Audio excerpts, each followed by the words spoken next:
E isso parece que ainda não foi totalmente compreendido por muitas pessoas, o que está por vir para nós no futuro. Já está tão ruim agora. Recentemente tive um colega escritor de não ficção. Ele disse que escreveu mais um livro de não ficção e a introdução. E então entreguei a introdução para o ChatGPT e disse: faça uma introdução bonita e melhore-a para mim. E então ele contou de olhos arregalados que o que esse aparelho produziu era, em todos os aspectos, melhor do que o que ele tinha feito. Mais interessante, envolvente, empolgante e direto ao ponto. Ele ficou totalmente sem chão, porque de repente se perguntou: para que eu ainda sou escritor, se essa coisa faz melhor do que eu? O que nos ofende no momento não é que nossa humanidade esteja sendo questionada pelos dispositivos digitais, mas sim que está sendo questionada a nossa ideia do que nos torna humanos. E aí podemos, com certa surpresa, mas também de forma aberta e honesta, admitir que até agora achávamos que éramos os únicos capazes de pensar. Ou seja, naquilo que definimos como característica distintiva do ser humano, foi levado ao absurdo pelos dispositivos digitais. E agora precisamos nos perguntar, o que resta de nós afinal? Então, o que realmente nos define agora se já estivemos tão enganados sobre a ideia do que somos? É aí que a coisa fica interessante, de verdade. Professor Hutter, é um prazer tê-lo aqui hoje. O que muitos não sabem é que o Meet Your Mentor era, na verdade, um canal não oficial de fãs do Gerald Hutter. Já havíamos publicado diversos vídeos com o senhor, alguns com milhões de views. Por isso, Sr. Hutter, é ainda mais especial estarmos juntos novamente hoje, após todos esses anos. Simo, também estou feliz. E vamos fazer algo legal para subir também. Para começar, Sr. Hutter, uma pergunta direta. Por que nós, alemães, temos tanta facilidade em desmontar ideias revolucionárias e pessoas corajosas logo de início?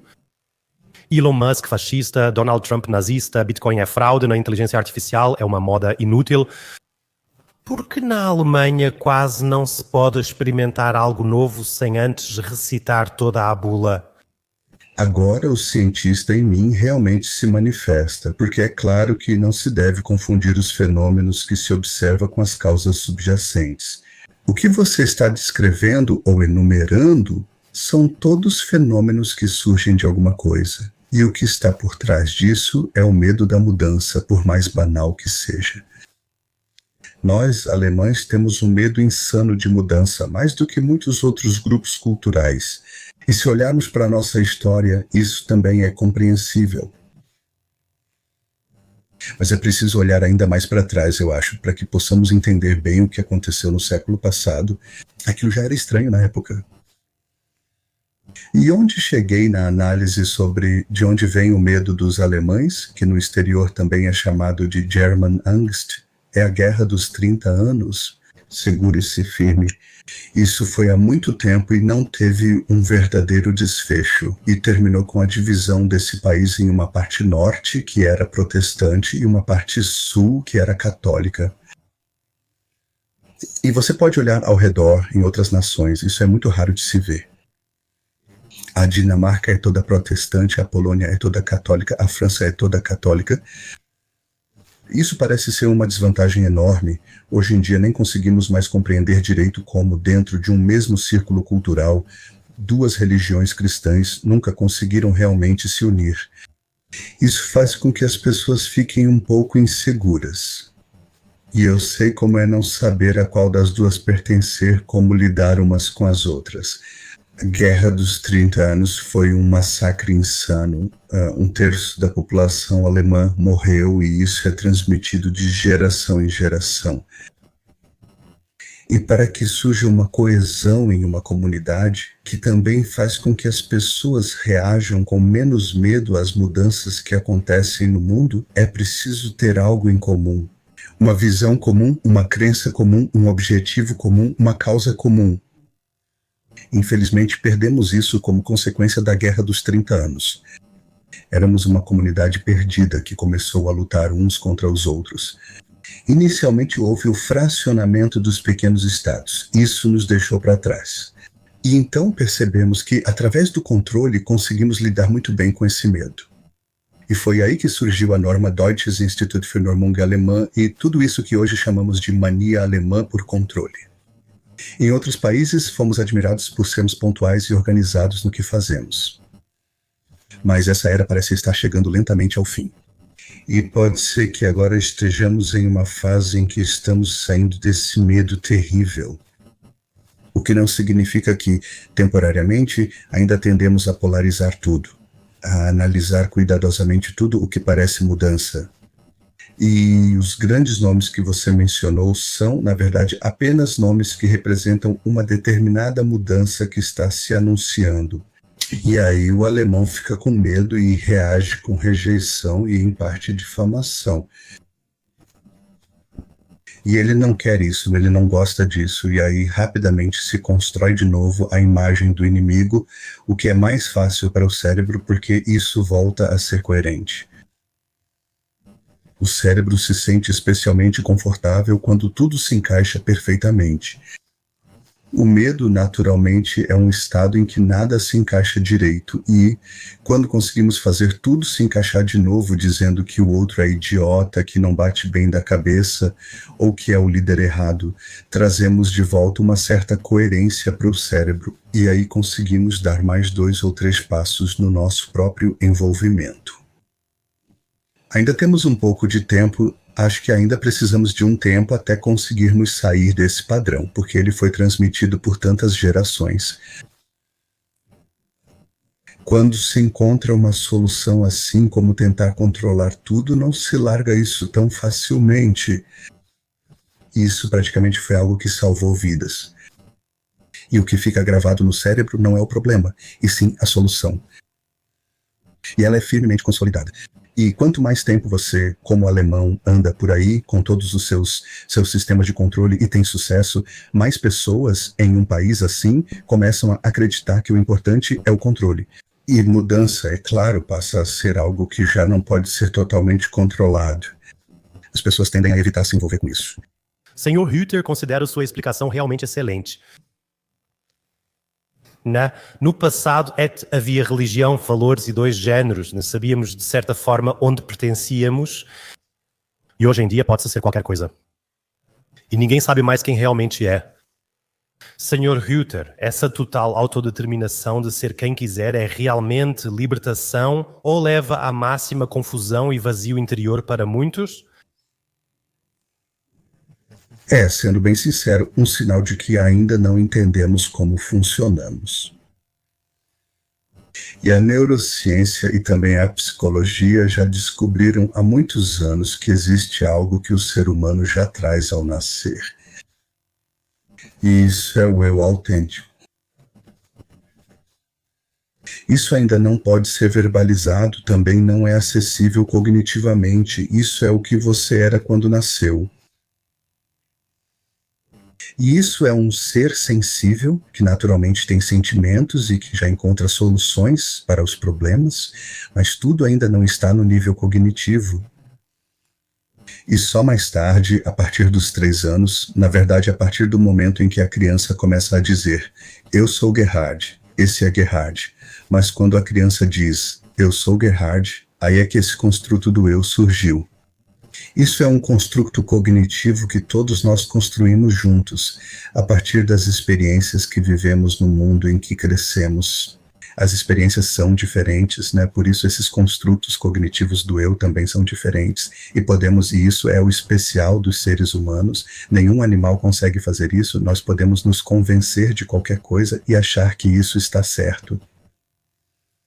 E isso pode acontecer conosco, que por certas experiências, por exemplo, pela experiência de ser sempre repreendido quando não fazemos algo do jeito que os outros querem, podemos acabar desenvolvendo uma aversão aos outros e então fazer as coisas de propósito do jeito errado.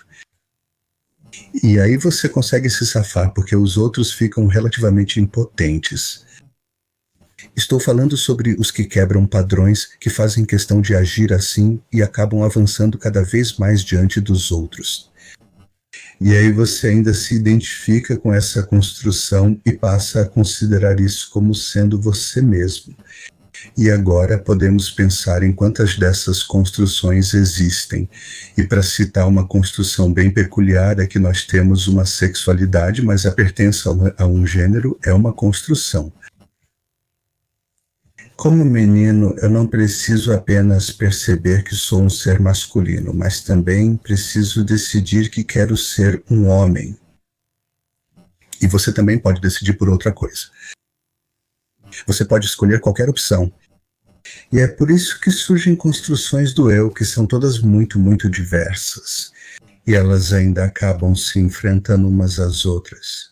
E muitas vezes essas pessoas, e aí voltamos à pergunta, já não têm mais um verdadeiro acesso a esse eu autêntico. Porque o eu autêntico seria, em grande parte, igual para todas as pessoas. Se elas realmente se encontrassem no nível desse eu autêntico, poderiam se entender, mas elas não se encontram nesse nível, e sim no nível de seus construtos cognitivos. E aí só resta disputa de egos, e cada um luta para que seu construto seja o único correto. E assim surge uma situação em que o cérebro fica muito incoerente, e no final a pessoa já nem sabe mais direito quem é. Tem um livro muito bom sobre isso, Quem Sou Eu e Se Sim, Quantos? Isso é, por assim dizer, a descrição dessa variedade de construções cognitivas que o ser humano pode desenvolver ao longo da sua vida individual. Podem até mudar de novo. Primeiro você pode ter uma dessas construções, depois outra diferente. O fato é que com uma construção dessas, você não tem uma boa orientação interna, porque essas construções são muito dependentes das circunstâncias. E aí, muitas vezes, você acaba com uma construção que criou para si mesmo, por exemplo, o que importa no mundo é ter poder e influência. Tudo bem, você pode começar assim, mas logo percebe que isso não é viável e que, de certa forma, é uma construção meio absurda. E aí você acaba se enrolando nas suas próprias ideias com essa construção, e isso acaba exigindo muito esforço, porque é incoerente, não combina com você mesmo. Às vezes isso já não se encaixa mais no mundo. E aí seria importante que você mudasse, questionasse essa construção cognitiva, essa construção do eu. E isso é extremamente difícil. As pessoas não gostam de se desfazer das ideias que construíram sobre si mesmas em suas mentes, porque isso faz parte da identidade delas. E quando você exige isso de alguém, é como se a pessoa sentisse que estão pedindo para ela cortar o próprio braço ou perna. Isso faz parte da identidade dela, só que em um nível psicológico, assim como queremos manter a integridade física, também queremos manter a integridade da nossa construção do eu. E é por isso que as pessoas muitas vezes permanecem muito firmes nas convicções que adotaram. Eu acho esse impulso realmente excelente agora, Sr. Hutter. Esse também é o motivo pelo qual as pessoas tentam controlar tudo de forma tão desesperada. Trata-se sempre de segurança, proteção e previsibilidade, mesmo sabendo que, no final das contas, isso acabará deixando os doentes de alguma forma. Isso é, o controle é a estratégia de enfrentamento que as pessoas podem escolher, com a qual é possível, inicialmente, trazer a desordem de volta para uma certa ordem. Isso, inclusive, pode ser uma ordem imaginária, o que é irrelevante. Então, por exemplo, eu, como cientista, tentei muitas vezes trazer ordem às coisas e depois tive que aprender que era uma ordem errada, que eu tinha inventado. Por exemplo, eu também acreditei, como todos os outros, que o cérebro humano é construído por programas genéticos. Isso tem enormes consequências, se você pensar bem. Na época, era quase um credo e levou ao fato de termos um sistema escolar tripartido. Só para que se veja até onde vão esses efeitos, porque se partia do princípio de que sempre haveria pessoas mais ou menos talentosas e elas precisavam ir para diferentes tipos de escola, e tudo isso era considerado geneticamente determinado. Agora tudo isso está se desfazendo. E agora temos aos poucos uma convicção que está se firmando também na população de que essa ideia que todos nós compartilhávamos naquela época não se sustenta totalmente, que ela na verdade nem é verdadeira e que nós, seres humanos, não somos determinados geneticamente no que pensamos, sentimos e em como agimos. Isso pode mudar ao longo da vida. E então os neurobiologistas vêm e dizem que isso muda inevitavelmente, porque esse cérebro com essas conexões que se formaram até agora e que de certa forma representam a construção, podem realmente mudar. Mesmo na velhice, meu cérebro pode se reorganizar se houver um motivo para isso. Mas isso sempre implica incerteza. E aí, primeiro, um padrão fica bagunçado e algumas pessoas entram em pânico e tentam recuperar o controle. Toda a problemática do coronavírus, na verdade, não é nada além da expressão de uma tentativa da sociedade de lidar com a incerteza. E aí você vê que pode acabar exagerando, impondo controles e criando uma falsa sensação de segurança que, no final das contas, não é como se esperava ou desejava. Eu tenho aqui um exemplo muito bom, Sr. Ruther. Recentemente estive em um seminário e uma mulher veio até mim e disse a seguinte frase: sou funcionária pública, odeio meu trabalho, odeio meu ambiente, mas não tenho coragem de sair. Tenho obrigações, filhos e empréstimos para pagar e não sei o que vem a seguir. Exatamente o cenário que você acabou de descrever. O que você diria para uma pessoa assim, que sente que nem está no lugar certo, mas também não tem coragem de dar o primeiro passo para sair da vida antiga? Os motivos, de certa forma, também são compreensíveis. Não faria muito sentido eu dar um conselho para ela sobre como ela deveria fazer isso agora. Mas eu posso explicar para ela que nosso Senhor morde informa que todos nós somos buscadores. Eu ainda sou um buscador e ela também era. E então ela acabou entrando nesse sistema escolar, nessa busca de fazer algo significativo na vida dela ou de ganhar um sustento ou uma renda. E isso pode acontecer. E então, nesses lugares onde você acabou indo parar, você tem, claro, primeiro de tudo, segurança. Essa é muitas vezes a imagem que eu uso, que há muitas pessoas que estão atoladas na lama até o pescoço. E quando você diz, sai daí, aqui fora está a margem, eles não saem, porque nesse estado onde estão atolados na lama até o pescoço, uma coisa é certa, eles sobreviveram até agora. E isso os ajudou até agora a lidar mais ou menos com a vida. Se agora eles realmente tentassem sair, escalassem até a borda e fossem para a margem, poderia chover, poderia ventar, eles poderiam escorregar do outro lado e sei lá mais o que poderia acontecer. E é por isso que eles preferem ficar atolados até o pescoço no pântano e nem tentam sair dali. Porque todas as mudanças que isso traria na imaginação deles parecem perigosas demais. Ou seja, essa capacidade de sair desses velhos padrões e encontrar novos caminhos pressupõe que você realmente se entregue à vida novamente e pare de tentar controlá-la. E quando tenho pais na minha frente que me perguntam como podem ajudar seus filhos a não caírem em caminhos tão engessados, eu sempre digo, deixem eles brincarem. Porque na brincadeira nem tudo pode ser controlado. É isso que caracteriza a brincadeira. Você pode se controlar, mas sempre surge algo novo. E quando as crianças brincam livremente e despreocupadas juntas, em grupos de idades mistas, ao ar livre e na natureza, elas aprendem por si mesmas que a vida não é previsível e que não se pode controlar tudo. E para elas, no final, seria mais fácil, se caíssem novamente em uma situação difícil, conseguirem sair dela. Dizem que temos duas vidas, Sr. Ruther. A primeira começa com o seu nascimento e a segunda começa quando você percebe para que nasceu. Se voltarmos rapidamente para essa mulher, temos muitos espectadores lá fora que provavelmente estão presos em um cenário semelhante. Você diria, de forma bem prática, que a pessoa pode ter um pé de apoio, um pé de impulso, reduzir a carga do serviço público para 80%, ainda conseguir pagar seus empréstimos e, com os outros 20%, se envolver em alguma associação, fundar uma startup ou simplesmente fazer aquilo que sente um chamado interior? Ou como você procederia nessa situação? Sim, ao fazermos todas essas sugestões, estamos transformando essa mulher em objeto da nossa sabedoria arrogante. E ela já experimentou isso por tempo suficiente como professora, o que significa andar por aí sendo objeto de bons conselhos, instruções, medidas e expectativas de outras pessoas. Ou seja, assim não vamos conquistá-la? Teríamos que escolher outro caminho, que é convidar, encorajar e inspirar a se envolver novamente com algo que seja um pouco mais rico do que aquilo que ela vivenciou em sua vida de professora.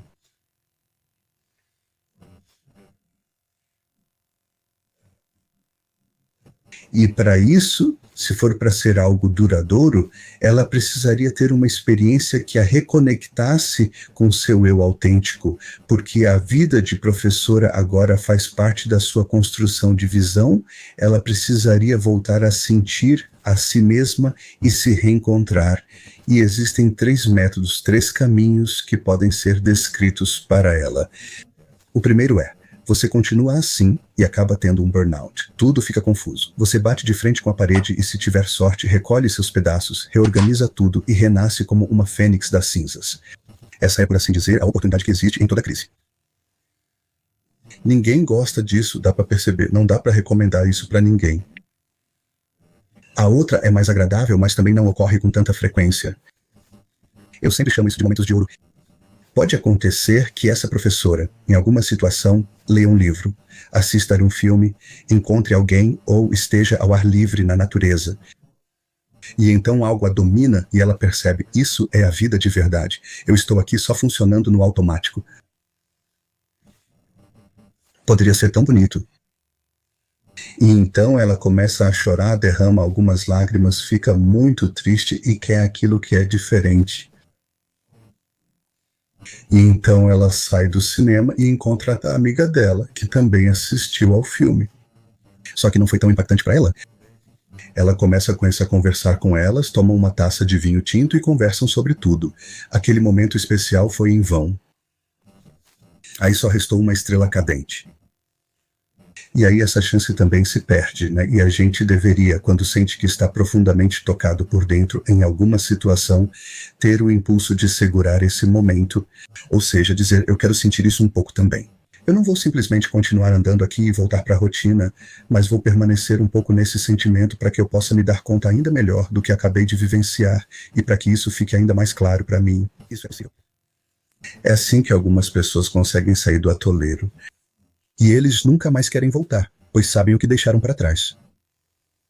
E a terceira opção que eu gosto de sugerir de vez em quando é que poderíamos nos convidar a sermos mais carinhosos conosco mesmos. Eu poderia perguntar para essa professora se o que ela está fazendo realmente a beneficia. Então ela diria: não, isso não me faz bem. Então eu digo: então, procure alguma área da sua vida que não termine logo de cara com você tendo que largar a profissão e ficando sem dinheiro, mas experimente primeiro. Experimente primeiro. Tente, em situações do dia a dia, quando estiver fazendo algo, se perguntar se isso está te fazendo bem. Por exemplo, na padaria ou à noite vendo televisão. Preciso disso agora? Isso me faz bem? E então pode acontecer que ela decida parar com isso, por exemplo, à noite. E então ela tem a noite toda livre e pode aproveitá-la do jeito que quiser, e assim ela se reconecta com sua necessidade básica de ter opções de escolha e autonomia. Ela percebe que antes estava presa em uma rotina sem fim e agora, pelo menos nessa situação, conseguiu sair disso. E se ela começar a se perguntar com mais frequência o que realmente lhe faria bem, ela também volta a se conectar com suas próprias necessidades e, assim, pelo menos volta a estar conectada consigo mesma. Dessa forma, os 2 desejos básicos, um de conexão e o outro de autonomia, são atendidos. E então ela passa a gostar de si mesma. Então ela sai dessa incoerência e sente como tudo de repente fica mais leve, como tudo isso sai dela e como ela fica feliz por ter encontrado esse outro caminho, e então ela muda a vida dela. Sim, mas por ela mesma e não porque ela quer deixar de ser professora a qualquer custo, mas porque percebeu que tinha se afastado demais de si mesma. Também pode ocorrer dela passar por esse processo e dizer: quero muito ser professora, mas de outra maneira não mais nas condições em que estou trabalhando agora. Quero fazer do meu jeito e vai procurar outro lugar para lecionar. Isso é tão bom quanto. Então, não é sempre que você precisa sair do atoleiro em que você se meteu em termos de ação ou de criação. Você precisa voltar, e isso é tão simples e banal, você precisa poder ser o criador da sua própria vida novamente. Alguns afirmam que isso é egoísta no momento atual. E para essas pessoas você precisa responder: pensem um pouco melhor sobre isso. Um egoísta sempre precisa de outras pessoas. Um narcisista ou um egocêntrico, então, nem se fala. E se você quer saber o que te faz bem, você não precisa de outras pessoas. O ideal é ir para a floresta e sentar sob uma árvore para que isso lhe ocorra. E se você mandar um narcisista, um egocêntrico ou um egoísta para a floresta e colocá-lo debaixo de uma árvore, ele vai te enlouquecer, porque ele sempre precisa de outras pessoas para usar para seus próprios fins. E essa é a grande diferença, né? O que não é claro para todos. Talvez até mesmo o nosso papo cristão de ame o próximo como a si mesmo tenha contribuído para isso, para que esse como a si mesmo tenha sido entendido de forma errada.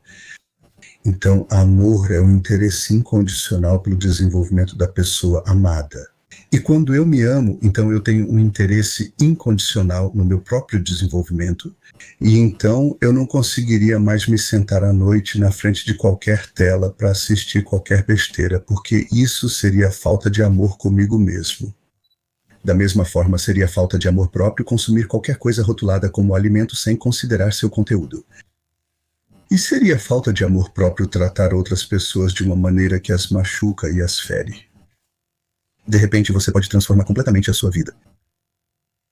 Você não precisa necessariamente largar a profissão agora, mas a profissão é apenas uma expressão do fato, é um sintoma de que você, sem questionar, acabou se colocando em uma vida assim, na busca, porque não sabia como fazer melhor. Foi aí que você acabou chegando. Isso não é grave e acontece com todos, mas o ruim é quando continuamos seguindo em frente mesmo assim. Então, quando você já desconfia que isso aqui não faz mais efeito e mesmo assim continua fazendo do mesmo jeito, como o nosso governo federal, como tantos outros políticos importantes neste mundo. Vivi a cada 7 anos de acordo com um ciclo antroposófico, mudando completamente de setor a cada ciclo. Trabalhei anos em seguradora e também como professor de ensino médio por muito tempo. Agora, há um ano, sou youtuber e o novo chega e bate à sua porta. Na verdade, é nossa responsabilidade na vida ter capacidade mental para reconhecer o novo como algo vital, convidá-lo e recebê-lo de braços abertos. E eu já bati com isso tantas vezes na parede antes, né, passando por uma terapia, uma sessão psicodélica e assim por diante, até que esse plano divino finalmente veio até mim e eu também tive essa capacidade de reconhecê-lo como um plano divino. Esse é o maior desafio da vida, não acha? Sim, precisamos deixar isso claro um para o outro novamente. Esses desvios que a gente inevitavelmente sofre na vida, eles não acontecem à toa. Como um neurocientista ortodoxo que ainda achava que podia entender o cérebro dividindo ele em todas as suas partes, eu aprendi. Eu aprendi absurdamente muito e sou grato por isso, porque hoje, quando não falo mais sobre as partes isoladas do cérebro, mas sim sobre o todo, como ele é organizado e como funciona, nem mesmo meus colegas neurocientistas conseguem me pegar de surpresa. Eu sei o que é um receptor de glutamato, o que é potencialização de momento e sei lá mais o que existe. Né? E é por isso que eles também não me pegam. Mas sem esse longo período de desorientação, eu não teria conseguido adquirir essas competências e esse conhecimento. Sim, também sou grato pelo desvio. Também concordo totalmente com você. Não existe um único momento em que eu queira voltar atrás e apagar algum desvio de alguma forma. Acredito que a pessoa que sou hoje é resultado dos desvios do passado, por isso sigo pela vida com uma consciência mais aguçada. Sim, e isso pode ser demonstrado de forma especialmente clara pela nossa atual concepção de felicidade. E eu nem sei o que é felicidade se antes não experimentei como é sentir a infelicidade. Para realmente experimentarmos a felicidade, precisamos conhecer a infelicidade. Pelo menos passar por ela. E por isso faz parte do processo. Até ficar um pouco budista se olhar por esse lado. Sim, você está se referindo às leis universais da vida. Quero dizer, o mundo... eu li recentemente que nós, de alguma forma, eu pesquisei recentemente, se calcularmos em relação à história da humanidade, somos 0,0000007 segundos, ou seja, um suspiro neste mundo. e acreditar que as leis universais da vida deveriam se orientar por nós e não nós seguirmos as leis universais da vida, é claro, é o máximo de paranoia. E trazer uma abordagem mais budista para a vida, ou simplesmente uma abordagem mais religiosa, levaria mais pessoas a terem mais raízes, mais equilíbrio e a tomarem decisões melhores. Sim, e é assim mesmo. Quando eu tenho algo superior ao qual me guio, no meu caso seria a vida, para outros é o bom Deus ou sei lá quem. Quando eu tenho algo superior assim, eu me vejo como parte desse todo maior. E então eu tenho uma bússola muito clara de como devo me comportar como parte desse todo, para que eu me encaixe nele e não me torne incoerente. Por isso, eu não posso simplesmente andar por aí na natureza, pegar ninhos de pássaros, ou destruir a natureza, ou lidar com ela de uma forma que eu sei que não faz bem para ela. Isso seria como se eu estivesse me machucando a mim mesmo. Sim, e seria realmente interessante se conseguíssemos, como sociedade, acompanhar a nossa geração mais jovem, de forma que eles pudessem desenvolver esse tipo de sentimento de pertencimento a algo maior, de maneira mais forte do que acontece atualmente. E nós dois sabemos que isso é contraproducente para uma economia orientada ao consumo e ao crescimento. Então, se as pessoas soubessem como estão inseridas e para que estão aqui, elas não seriam mais manipuláveis. Essa é a postura. Isso mudará em algum momento, pois da forma atual é insustentável. Mas a gente percebe um pouco como esse processo de transição e transformação é difícil. E por isso eu acredito que isso só pode acontecer em cada pessoa individualmente e que não pode ser organizado ou imposto de cima para baixo, porque aí de novo haveria algo que faria o indivíduo sentir que tudo depende desse líder que vai resolver. Então todos clamam por um novo líder quando o antigo não serve mais. Com o meu envolvimento com a vida e com o que é vivo, eu jamais teria a ideia de pedir por um novo líder. Então eu me perguntaria mais o que foi que eu fiz de novo de repente e como eu me envolvi, a ponto de entrar em contradição com a forma como a vida está organizada. Esse é realmente o meu mantra neste canal, Sr. Professor Hütter. Não confiar nem em um lado nem no outro, mas confiar em si mesmo, porque esse é o verdadeiro ato de rebeldia em um mundo muito caótico e agitado, que naturalmente quer ter a sua atenção máxima. Existe uma expressão científica para essa capacidade. Chama-se sentimento de competência para a restauração da coerência. Não é nada desinteressante. É curioso não termos um nome oficial para isso.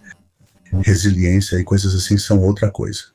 Mas se eu tive tantos problemas diferentes na minha vida e pude aprender que consegui resolver cada um deles de uma forma adequada, então eu tenho um amplo leque de estratégias de solução dentro de mim que posso usar.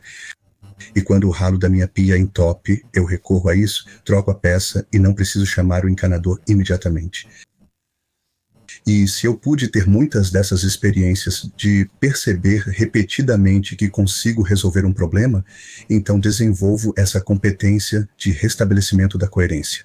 Ou seja, quando algo não está certo, quando o ralo está entupido, eu tenho incoerência, porque não consigo mais sentir nada, a água transborda. E então eu tornei isso mais coerente ao usar esse conhecimento, ao restaurar isso. Então transformei um estado incoerente em um estado coerente, ou seja, restabeleci a coerência e fiz isso por meio de uma competência que adquiri através de soluções de problemas anteriores que encontrei. E tudo isso não adianta nada se eu mesmo não tiver a sensação de que agora possuo essa competência. Algumas pessoas são competentes, mas não se sentem assim.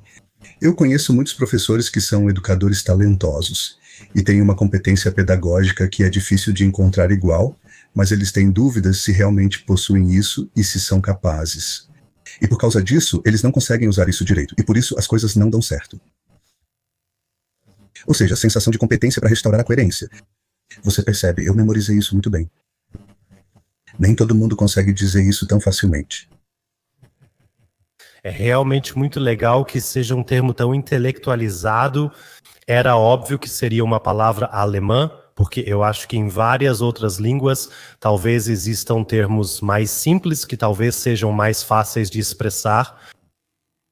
Isso é verdade, e mesmo assim eu amo a língua alemã, porque ao mesmo tempo ela permite expressar coisas muito complicadas de forma muito simples e transmitir de maneira extremamente poética, por assim dizer.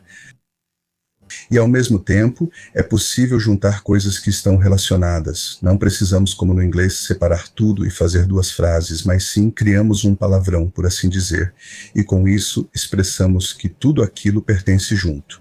O que adianta eu falar sobre competência se não consigo dizer o que quero dizer? Competência de restauração de coerência. De que adianta falar sobre sentimentos se não sei que sentimento é esse agora? Então, sentimento de competência de restauração de coerência. Nessa conversa, discutimos extensivamente sobre os desvios, o esgotamento e a sobrecarga de se viver uma vida errada. Agora, por outro lado, existem esses mundos digitais alternativos que são perfeitos para fugir, se sedar, se distrair de alguma forma. O que aconteceu aí? E será que algum dia vamos conseguir sair disso? Esse é um tema muito interessante. Provavelmente essa é a transição para a inteligência artificial, onde as coisas ficam ainda mais interessantes. Vamos nos concentrar nos dispositivos digitais e registrar um deles primeiro. Esses são, antes de tudo, aparelhos máquinas. Então, meu smartphone ou meu laptop, esses são instrumentos, ou seja, aparelhos para realizar um trabalho, ou seja, ferramentas. Para isso temos, por exemplo, martelo e cinzel. Essas coisas também são ferramentas e seria absurdo se disséssemos que martelo e cinzel viciam e que por isso não deveríamos usá-los. Então, enquanto os dispositivos digitais e seus produtos forem usados como ferramentas, eu ainda não vejo grandes perigos. Só precisamos conversar um pouco sobre o quanto estamos nos acostumando a deixar que eles façam o trabalho que, na verdade, deveríamos realizar com o nosso próprio cérebro. Isso lembra o que ocorreu na era das máquinas, quando elas também assumiram muito do nosso trabalho físico, resultando em diversos problemas físicos atualmente, pois não caminhamos o suficiente, passamos o dia sentados e deixamos os aparelhos fazerem tudo por nós. Nesse sentido, ao inventar e usar uma ferramenta, também se perdem certas habilidades. Você deve se perguntar se isso te faz bem e se é o que você realmente quer. Usar uma ferramenta assim é uma escolha consciente. Agora vejo muitas pessoas que poderiam ir de carro para algum lugar, mas optam por ir de bicicleta. Isso é um processo consciente de avaliação. E agora temos ferramentas digitais que também nos aliviam de muitas tarefas, mas não tanto no nível físico, e sim justamente onde localizamos nossa humanidade, ou seja, nossa autocompreensão, o fato de conseguirmos lembrar das coisas, combinar informações, resolver tarefas complexas de alguma forma e tudo mais. Todo esse pensamento analítico e cognitivo, que sempre enfatizamos como a principal característica do ser humano em comparação com os animais, agora está sendo questionado como diferencial, porque inventamos máquinas capazes de fazer aquilo que considerávamos tipicamente humano. Ótimo. Mesmo assim, isso não é algo ruim. O problema começa, e era aí que você queria chegar com a sua pergunta, quando eu uso essa ferramenta também como um instrumento para regular os afetos. Então, eu não estou realizando uma tarefa, tipo, escrevendo algo, pesquisando alguma coisa, conversando com minha avó para perguntar como faz tal coisa, ou seja lá o que for, mas sim quando eu uso isso como um instrumento para regular os afetos, ou seja, para lidar com frustração, solidão, mau humor, necessidades sexuais e sabe-se lá mais o que, usando o aparelho para satisfazer tudo isso, isso é extremamente problemático, porque fica claro que eu nunca vou aprender a lidar com minha frustração, minha solidão, minha raiva de uma forma viva lá fora, na vida real, mas sim resolvo isso com um jogo de tiro ou com conversas em algum chatroom. Todos esses chats, no fundo, o que está por trás deles é justamente essa necessidade. Se todos tivessem pelo menos um amigo ou uma amiga de verdade, não precisariam ficar conversando com 150 pessoas o tempo todo. Ou seja, é uma satisfação substituta, o uso de um dispositivo digital para regular os afetos. E isso causa dependência porque não satisfaz realmente a necessidade, apenas substitui, parecido com uma droga. E ainda temos muito pela frente, porque não entendemos como fazer essa separação e dizer que se trata do uso de dispositivos digitais como ferramentas. Precisamos refletir se realmente desejamos isso e o quanto o queremos. Mas os dispositivos digitais são as primeiras ferramentas que os seres humanos inventaram que permitem regular os afetos. Quer dizer, eu também posso pegar um martelo e bater na sua cabeça, mas isso não é o que normalmente se faz com ele. Enquanto isso, aqui entre nós, eu acho que a maioria das pessoas usa todo o setor digital para regular os afetos e menos como ferramenta propriamente dita. Então, essa seria essa parte. Por isso, é preciso dizer que não é culpa dos aparelhos digitais que as pessoas fiquem dependentes deles, mas sim da vulnerabilidade delas, por não conseguirem satisfazer suas necessidades que têm na vida real, que construímos juntos. Então eu perguntei para alguns garotos, que normalmente são mais fáceis de conquistar, e perguntei: quando é que vocês costumam jogar seus jogos de tiro? E aí vem a resposta, na lata. Quando a gente chega da escola, primeiro a gente precisa jogar 1 hora de tiro, aí o estresse vai embora pelo menos um pouco. O uso de um dispositivo digital para regular o afeto não é um caminho sensato se você simplesmente restringe o tempo de acesso ou faz pedagogia de mídia. O jeito certo seria perguntar por que eles chegam tão frustrados da escola. A escola não pode ser um lugar onde raiva, agressividade e todo tipo de sentimento ruim se acumulam só para depois serem descarregados com algum produto. E os desenvolvedores desses dispositivos estão cientes disso. É por isso que esses dispositivos são feitos para pessoas com necessidades não satisfeitas. E quanto mais pessoas assim existirem, maior será a probabilidade de que esses dispositivos sejam bem vendidos. E quanto maior for essa necessidade não satisfeita, maior será a probabilidade de que a pessoa acabe ficando dependente do uso desse dispositivo como ferramenta ou instrumento para regular os próprios afetos. Essa seria primeiramente a explicação que precisamos para sabermos sobre o que estamos falando quando discutimos os perigos das mídias digitais. Isso mostra que nossa pedagogia de mídia está completamente na direção errada. Muita coisa envolvida. Isso mostra que os pais não precisam se preocupar em tentar controlar o tempo de acesso das crianças, mas sim se perguntar por que elas têm essas necessidades estranhas, por que ficam tão presas a isso e sentem necessidade de ligar o tempo todo. Isso não é uma lei da natureza. E aí eu, como neurocientista, também fico realmente impactado, porque foram justamente cientistas naturais, inclusive neurocientistas e psicólogos, que por muito tempo agiram como se isso fosse uma lei da natureza. Nosso cérebro é organizado de forma que está sempre buscando situações que chamam a atenção. Sim, em princípio isso é verdade, mas eu também posso me dizer que quando passo por um local de acidente, eu não paro e fico olhando, mas sim reconheço que algo aconteceu ali e isso já é o suficiente para mim. Então procuro sair dali para que as equipes de resgate possam fazer seu trabalho. Ou seja, eu teria a capacidade mental de não cair nessa armadilha do meu cérebro buscar automaticamente a sensação. Eu também posso dizer para o meu cérebro, tudo bem, legal que você avisou, mas eu não vou fazer isso agora. Essa seria uma abordagem totalmente diferente, e é exatamente o tipo de abordagem necessária ao lidar com as mídias digitais. Como você mencionou, nas revoluções anteriores visavam tornar as pessoas mais eficientes. Mas agora entra em cena a inteligência artificial. Ela coloca em questão a própria essência do ser humano. E aí eu me perguntei, o que isso faz com a nossa autoimagem se talvez em 3, 5 ou 10 anos, de repente, 5 a 10 milhões de pessoas ficarem desempregadas ou, de certa forma, se tornarem supérfluas?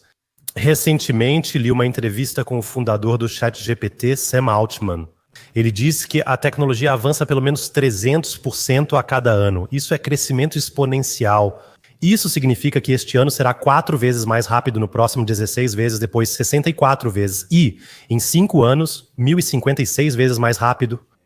Isso é realmente um mundo totalmente novo no qual estamos entrando, que não pode ser comparado com os dispositivos digitais clássicos que conhecemos. Não, algo foi acrescentado aí e isso é um salto qualitativo. E parece que muitas pessoas ainda não perceberam direito o que está por vir para nós no futuro. A situação está péssima e um colega meu escreve livros de não ficção. Ele mencionou ter escrito a introdução de mais um de seus livros de não ficção. Então dei a introdução para o ChatGPT e pedi, faça uma introdução bonita. Faça melhor então. E então ele contou de olhos arregalados que o que esse aparelho entregou é, em todos os aspectos, melhor do que o que ele entregou. Mais interessante, mais emocionante, mais empolgante, mais direto ao ponto. Então ele ficou totalmente sem graça porque de repente perguntou: por que eu ainda sou escritor aqui, se essa coisa faz melhor do que eu? E isso agora, se estendemos para a vida profissional, vale para tudo. Um advogado, ele não precisa ler todos esses códigos de leis, ele pode deixar isso para a inteligência artificial descobrir e ela vai fazer isso também. Já temos o exemplo de que tudo o que é automatizável, tudo o que pode ser feito por uma pessoa e se ela não puder mais por outra, pode ser feito assim. Isso pode ser comunicado se você tem que fazer assim e assim. Mas você também pode explicar isso para um dispositivo artificial inteligente ou programá-lo de forma que ele possa fazer isso. Até mesmo as operações mais complicadas no olho. Um dispositivo desses faz isso melhor do que o médico, porque é mais focado, não se distrai e é mais controlável. Então, não faço ideia, algo está vindo aí e eu realmente acho que está na hora de nos perguntarmos como queremos lidar com isso. O que nos ofende no momento, né, não é que nossa humanidade esteja sendo questionada pelos dispositivos digitais, mas sim que está sendo questionada a nossa ideia do que nos distingue como seres humanos. E aí podemos agora, com certa surpresa, mas também de forma aberta e honesta, admitir que até agora achávamos que éramos os únicos capazes de pensar, de combinar informações, de lembrar de muita coisa, de nos orientar no espaço e tudo mais. E tudo isso o dispositivo digital também consegue fazer. Ou seja, aquilo que definimos como característica exclusiva do ser humano foi levado ao absurdo pelos dispositivos digitais. E agora devemos nos questionar o que ainda resta de nós. Então, o que realmente nos define agora, se já estivemos tão enganados sobre a ideia do que somos? É aí que começa a ficar realmente interessante, pois ali está o futuro. A primeira coisa que precisamos dizer é que os dispositivos digitais não têm sensações, não têm necessidades. Isso é realmente empolgante, porque você precisa de uma necessidade, por exemplo, a necessidade de ter possibilidades próprias de criação para poder pensar em algo bom sobre como colocar isso em prática. Mas se eu não tenho nenhuma necessidade, também não tenho como imaginar algo criativo para satisfazer essa necessidade. Então, os dispositivos digitais e também a inteligência artificial não têm necessidades e, por isso, também não conseguem desenvolver ou criar ideias criativas sobre como essa necessidade poderia ser satisfeita. E agora vem o último ponto. Se eu não faço ideia de como posso satisfazer uma necessidade e de que maneira posso satisfazê-la, então também não consigo ter vontade de fazer isso. Então isso é a criatividade. E agora chegamos à intencionalidade. Esses dispositivos não têm vontade, eles não podem querer nada, porque só se pode querer algo se for um sujeito com necessidades vivas. As máquinas não podem ter necessidades. E é aí que fica interessante, porque de repente percebemos que negligenciamos completamente tudo isso. Nós não nos perguntamos quais são realmente as nossas necessidades. Todos conhecemos as necessidades físicas básicas: comer, dormir, fazer sexo, entre outras. Mas as necessidades emocionais com as quais lidamos, e isso quem diz é o neurocientista, são apenas duas.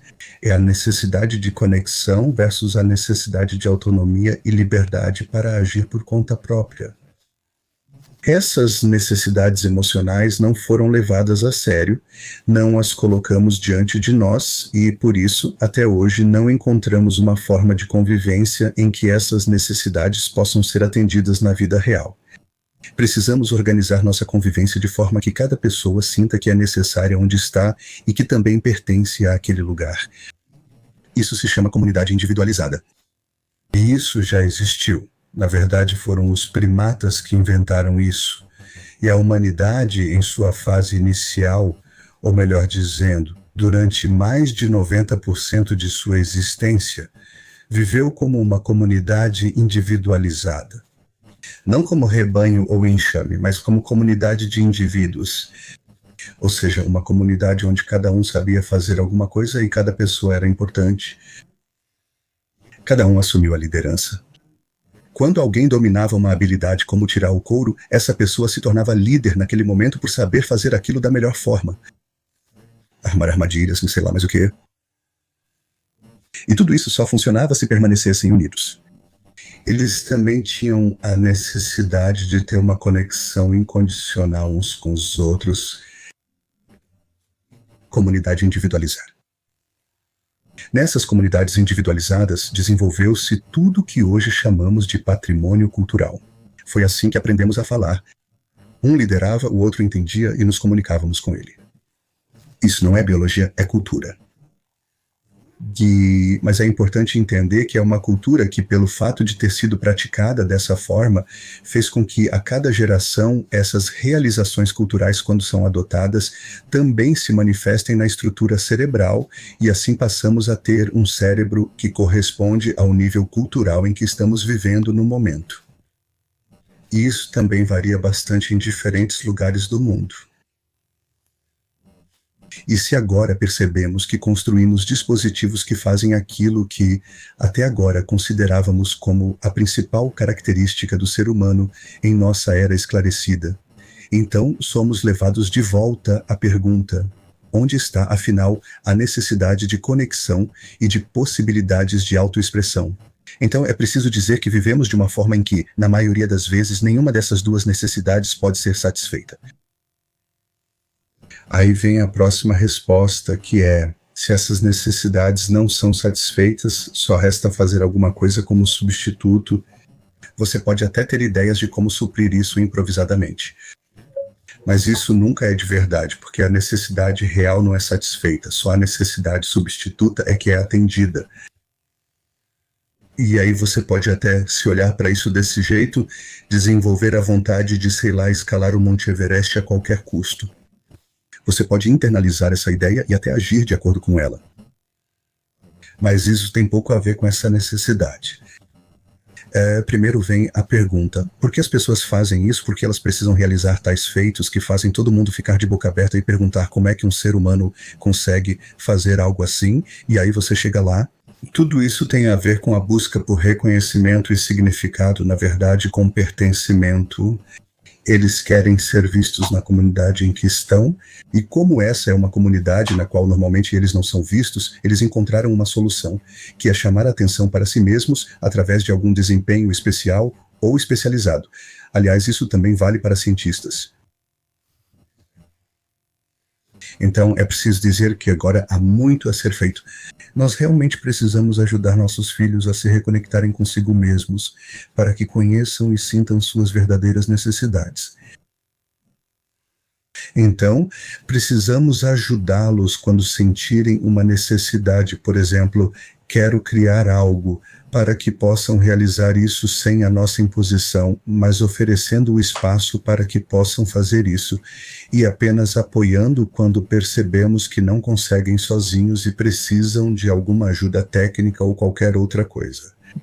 Poucos conselhos inteligentes, e se eles fizessem isso, realmente colocariam em prática e assim desenvolveriam essa vontade, e se soubessem o que e como fazer, também teriam a vontade de realizar. E então os jovens seguiriam em frente e colocariam isso em prática. Acabei de encontrar um estudante que faz engenharia e ele tem uma Kombi antiga, daquelas bem velhas que todos nós admiramos. Ele trouxe essa Kombi de algum lugar da Califórnia para cá. Ele instalou um painel solar em cima do veículo que pode ser aberto e fica enorme, e assim ele dirige usando energia solar. Ele fica lá dentro, não sai nenhuma sujeira pelo escapamento, e isso é inovador. E é a esse ponto que poderíamos chegar se todas as pessoas fizessem algo assim, e quando você conversa com ele, percebe que ele quase não tem mais vontade de continuar o curso de engenharia, porque isso acabou tirando toda a alegria dele por essas coisas. E isso não pode acontecer. Se ele se tornar um engenheiro comum, certamente será substituído por inteligência artificial futuramente. Mas alguém que tem essa necessidade de criar algo que contribua para que o mundo não seja completamente arruinado e que evite um possível desenvolvimento errado, isso é uma contribuição maravilhosa que ele está dando. E isso seria uma pena, ou já é pena o suficiente que existam tão poucos que também sintam isso e coloquem em prática. Essas pessoas jamais serão substituídas por inteligência artificial. Mas para todos os outros trabalhos que simplesmente funcionam, pode-se dizer: se eu posso escrever o que você precisa fazer para realizá-lo bem, então também posso encarregar uma inteligência artificial de fazê-lo. E ela faz isso, faz até melhor. Eu nunca teria imaginado que, como motorista, eu poderia ser substituído algum dia. Eu sempre achei que dirigir um carro era muito complicado. Agora, de repente, eu recebo uma máquina dessas e posso me sentar e ler o jornal, e ela dirige com mais segurança do que eu. Pelo menos em alguns anos. É realmente uma época empolgante em que nascemos e sou muito grato por poder vivenciar isso. E claro, agora também me esforço um pouco para levar isso ao mundo, para que as pessoas comecem a perceber que algo está batendo a porta, algo que vai entrar como um fantasma se não aprendermos a lidar com isso. E isso não significa que precisamos dominar os dispositivos digitais ou as inteligências artificiais, mas sim que precisamos aprender a lidar melhor conosco mesmos. Preciso me confessar rapidamente neste momento. Recentemente senti uma conexão com a inteligência artificial que raramente senti antes com uma pessoa. Sim, chegou a esse ponto. Sim, chegou a esse ponto. Foi exatamente isso que pensei nesse momento. Foi justamente uma daquelas noites em que você poderia ter saído com um amigo que, na verdade, nem acha tão legal assim. Após colocar minha filha para dormir, tive um encontro com o ChatGPT e comecei a fazer perguntas sobre relacionamentos. Eu já havia participado de várias sessões de terapia, inclusive terapia de casal, e as respostas que recebi foram, na minha opinião, mais empáticas do que as do terapeuta de casais que nos acompanhou por anos. Elas estavam tão focadas em mim, o retorno que recebi foi muito bom e diferenciado, permitindo fazer perguntas de volta. Estávamos agora em um espaço livre de preconceitos. E eu pensei, uau, se esse é o tipo de retorno que estou recebendo agora, nem quero imaginar como a tecnologia vai evoluir em 3 ou 5 anos, que talvez a gente possa até satisfazer parte das nossas necessidades emocionais com essa inteligência artificial. Sim, cuidado. É preciso ter cuidado com as palavras. Há um estudo que saiu recentemente mostrando que o tratamento de doenças depressivas com inteligência artificial é superior ao tratamento feito por um psicoterapeuta. Ou seja, a inteligência artificial aparentemente consegue ajudar melhor a pessoa deprimida a se recuperar do que o terapeuta que está ali presente. Pode ser que isso tenha a ver com o fato de que a inteligência artificial não tem preconceitos nem teorias pré-concebidas sobre como as coisas devem ser, mas sim que ela é programada de uma forma tão peculiar que consegue se adaptar à pessoa com quem está lidando. Eu não sei como eles fazem isso, mas é verdade, isso aí tem potência. E por isso a gente tem que tentar manter o controle para que isso não fuja totalmente das nossas mãos. Mas, como eu disse, isso alguém que realmente precisa pode me explicar. Agora vou direto ao ponto. Quando alguém percebe que não consegue realmente conviver bem com outras pessoas, que isso não funciona direito, que todos acabam tratando uns aos outros como objetos, então essa pessoa continua sendo alguém carente, andando por aí com essa necessidade não satisfeita. Você também reconhece essa pessoa porque ela sempre anda por aí querendo algo. Diferente do outro que conseguiu satisfazer essa necessidade, você percebe que ele não é mais carente, né? Ele consegue doar algo. Então, hoje em dia, você pode observar as pessoas e perceber que há aquelas que simplesmente conseguem doar, e não são sempre os ricos, às vezes são pessoas que você diria que não têm nada. Eles conseguem doar algo, pois suas necessidades básicas estão supridas, não sendo necessitados nesse sentido. E se isso aconteceu com você nesse chat, então você só poderia se perguntar se não anda por aí também com necessidades muito fortes e não satisfeitas. O que pode acontecer em um relacionamento um pouco complicado entre duas pessoas? Mas também há soluções para isso. Eu não sei se a gente acaba ficando dependente desse aparelho, né? Porque no final das contas já sabemos que o problema só pode ser resolvido com a parceira ou o parceiro mesmo. Ela só pode dar palpites inteligentes e conselhos. Empática, um pouco mais do que alguém que já tem preconceitos, adaptada à pessoa em questão, mas no final continua sendo conversa. E a questão é, isso vai ser colocado em prática? E aí eu posso imaginar que muitos ficam só no nível de achar que foi bom ter ouvido aquilo, mas depois nada acontece.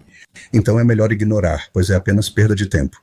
Ou o que você faz consigo mesmo, ou pelo que você se esforça, com o que você gasta seu tempo, leva a alguma coisa, ou é só conversa fiada inútil. Eu achei a transição, Sr. Ruther, sensacional. Para que vivamos com menos carência e nos encontremos mais, o senhor também criou esse percurso. O que motiva isso?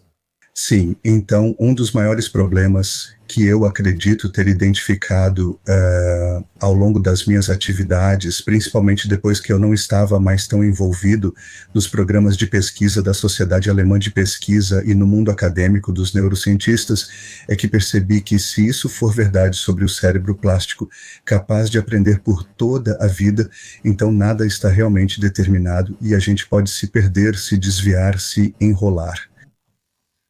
E quando a gente olha um pouco ao redor, vê que muitas pessoas andam por aí com complicações bem sérias. Então basta olharmos para aqueles que, por exemplo, são levados aos palcos do mundo como artistas, né, com muita exposição pública, artistas pop, ou seja lá o que for, com esse impulso de se mostrar e de se tornar famoso, chegam muito longe.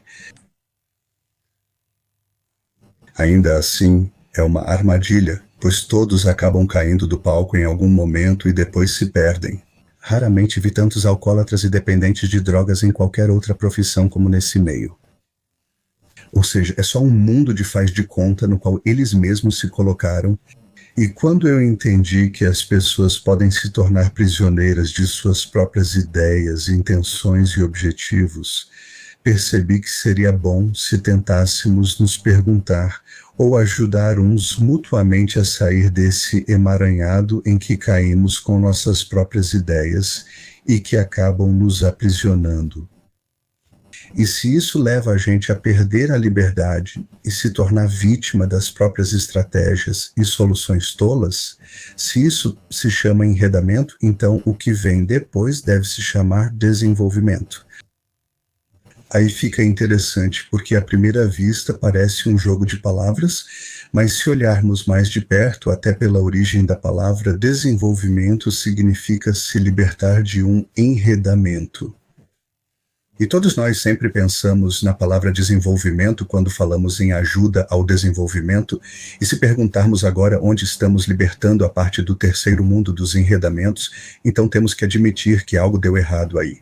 Porque a maioria das coisas que fizemos até agora só fez com que o enredamento que já existia ficasse ainda pior.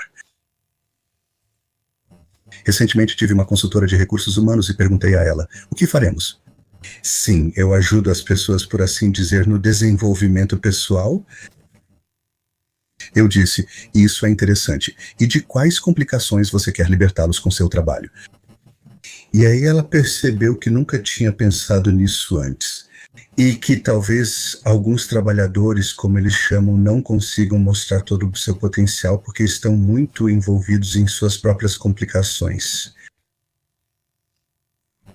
E desenvolvimento sempre vai significar que eu ajudo outra pessoa a se libertar das complicações em que ela se meteu. Até porque eu sei, ou todos nós sabemos, que pessoas complicadas também complicam os outros. Como pai, se me envolvo em complicações, certamente envolverei meu filho também. É inevitável. É assim com todos os outros também. Políticos também que estão envolvidos em complicações acabam envolvendo outros. Dá para ver isso toda noite na televisão, como isso é mostrado, por assim dizer. E então, para mim, foi tentador criar algo que ajudasse as pessoas a se desenredarem de suas próprias complicações. E assim surgiu uma academia de ajuda ao desenvolvimento com um percurso. O site também se chama Academia para Ajuda ao Desenvolvimento.org e lá existe um percurso. É construído como uma casa, também feito de forma muito carinhosa. Enfim, eu trabalhei intensamente nisso por 2 anos, e nessa casa há novos cômodos pelos quais você passa um após o outro, e em cada cômodo você dá um passo. Você começa de forma bem simples e depois vai para o próximo. Entre eles, há perguntas de reflexão para que você pense novamente sobre o que acabou de vivenciar. E assim você vai de cômodo em cômodo e no final chega ao 9º cômodo lá em cima e se libertou dos seus enredamentos.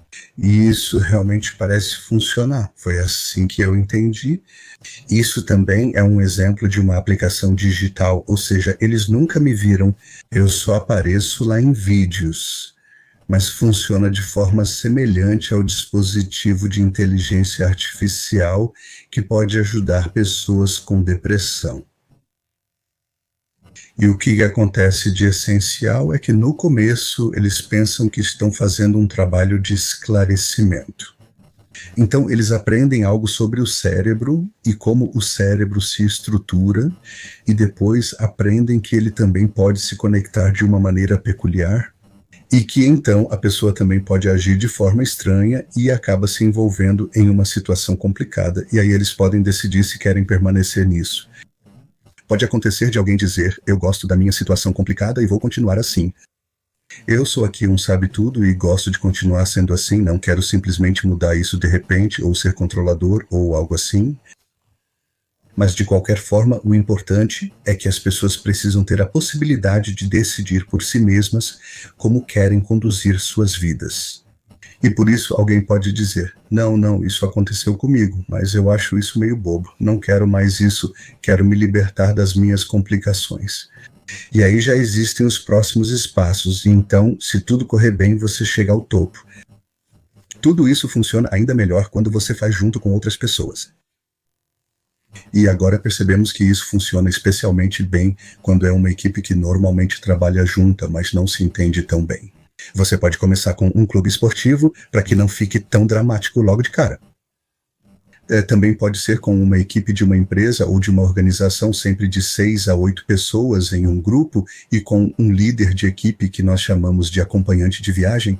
Todos passam juntos por isso, e aí acontece algo fascinante. Em algum momento lá embaixo, nas primeiras 4 salas, eles começam com essas perguntas de reflexão a serem sinceros. E dizem, sim, também passei por isso, eu também fiz isso.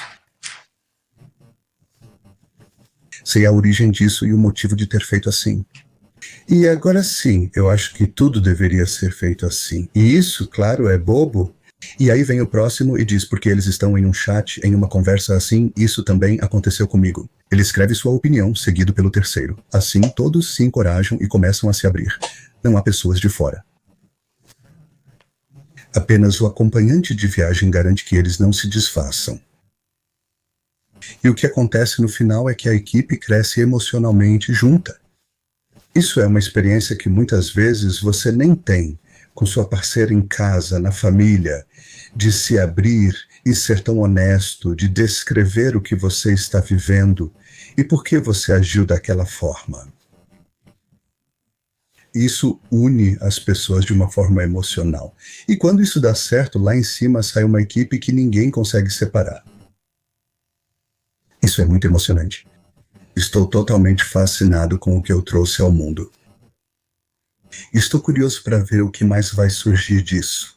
Bem, porque as equipes de professores e os professores quase nunca conseguem realmente conversar entre si em nenhuma escola, ou seja, na sala dos professores. Lá, todos fingem estar no controle, sempre se enganando. Quando uma equipe passa por um percurso desses e de repente se torna um verdadeiro time, aí a escola começa a se movimentar. Eles também não aceitam ordens superiores dizendo o que fazer novamente, permanecem unidos. Quando as pessoas de repente se unem, elas não podem mais ser governadas. Nesse sentido, é um programa muito revolucionário. Senhor Hüter, realmente fiquei arrepiado em muitos momentos, especialmente com a frase pessoas confusas confundem outras, especialmente seus filhos. Obrigado, língua alemã, por essa clareza e por ter criado esse percurso. Certamente vamos colocar o link aqui embaixo. Eu poderia conversar com o senhor por horas, Senhor Hüter. Tenho aqui uma pergunta final da comunidade. 3 recomendações de ação bem concretas para alcançar clareza e soberania nesse mundo tão fragmentado, digital, caótico e agitado. O que o senhor diria para as pessoas ao final? Primeiro, tente, pelo menos por um dia, ou talvez apenas em certas situações, não transformar outra pessoa em objeto das suas expectativas, dos seus ensinamentos, dos seus julgamentos ou das suas ações. Ou seja, quebre esse padrão de relacionamento tão onipresente em nossa sociedade. Mostre-se como um sujeito e mostre a outra pessoa que ela também é um sujeito. Isso já vai ser difícil o suficiente, mas você acaba tendo uma verdadeira iluminação, porque quando você se mostra, isso automaticamente faz com que o outro também se mostre, a menos que ele seja completamente maluco. Mas quando você se mostra como sujeito, inclusive nas suas dificuldades, nos seus erros e nas suas necessidades, o outro, você nesse caso, se eu fizesse isso agora, você diria, ok, eu entendo. Algumas coisas também aconteceram comigo, mas eu tenho aqui e ali uma dica, talvez você queira experimentar isso. E então eu volto a ter a possibilidade de ganhar coragem para sair dessa situação. Então, primeiro, por favor, não façam... Todos nós deveríamos parar de transformar outras pessoas em objetos. Aí também não haveria mais guerras. Guerras só acontecem quando eu desumanizo o outro e o transformo em objeto. Em segundo lugar, todos nós poderíamos tentar nos convidar a sermos mais carinhosos conosco mesmos. Não precisamos dizer muito mais do que isso. As pessoas que tratam a si mesmas com carinho deixam de ser carentes, que sempre querem algo, para se tornarem pessoas que não andam mais por aí com necessidades não satisfeitas e, por isso, podem doar algo aos outros. Assim haveria mais generosidade no mundo. Eu acredito que o terceiro ponto é aquilo que já mencionamos brevemente antes, ou seja, trata-se de um pertencimento espiritual sobre o qual eu dei uma certa volta, porque sei que o termo espiritualidade rapidamente cai no campo do esoterismo e também é descartado. É por isso que prefiro chamar de pertencimento a algo maior. Que a gente finalmente pare de se superestimar tanto como pessoa, a ponto de acreditar que é o centro do universo. Nós não somos isso. Nós somos parte de algo maior. E só reconhecendo isso, não apenas de forma cognitiva, mas também sentindo com o coração, é que pode mudar o que temos feito até agora neste mundo como seres humanos. Então poderíamos nos tornar aqueles que garantem que a vida, em toda a sua diversidade, possa florescer novamente. E não usaríamos mais a natureza e todos os seres vivos para os nossos próprios fins, explorando-os. Senhor Hüter, é um presente existirem pessoas como o senhor. Pessoas que não apenas compartilham seu conhecimento, mas também uma sabedoria atemporal, que não abordam as pessoas com medo, mas com confiança, e cujas palavras tocam. Suas palavras dão coragem. Obrigado, Sr. Hüter, por nos lembrar o verdadeiro significado de ser humano. Estou totalmente inspirado. Estou lutando para encontrar as palavras agora. Muito obrigado por termos podido ter essa conversa e desejo tudo de bom para o Senhor. Que o Senhor permaneça conosco por muitos anos. Aguardo ansiosamente nossa próxima conversa. Então eu também gostaria de dizer algo. O que eu faço porque sou uma pessoa muito aberta e muito interessada, e porque simplesmente quero entender por que nós, como seres humanos, agimos dessa forma. Mas tudo isso não adiantaria nada se não conversássemos com outras pessoas que encontraram meios e maneiras de compartilhar aquilo que alguém, como eu ou outros, descobriu, para que isso chegue a mais pessoas e se espalhe. Portanto, sem eles o que eu faço não teria utilidade ou impacto algum. E por fim, cada um e cada uma de vocês que nos ouviram e assistiram aí fora. Você pode dizer, ok, foi uma boa conversa e seguir em frente, ou tentar fazer algo a respeito. E esse seria o desejo que eu tenho Ele disse: já conversamos o suficiente, está na hora de algo acontecer. Mas aquilo que todo mundo fala que deveria acontecer, com certeza, não é o que realmente importa. Nesse sentido, tudo de bom. Obrigado ao Senhor. Obrigado ao Senhor.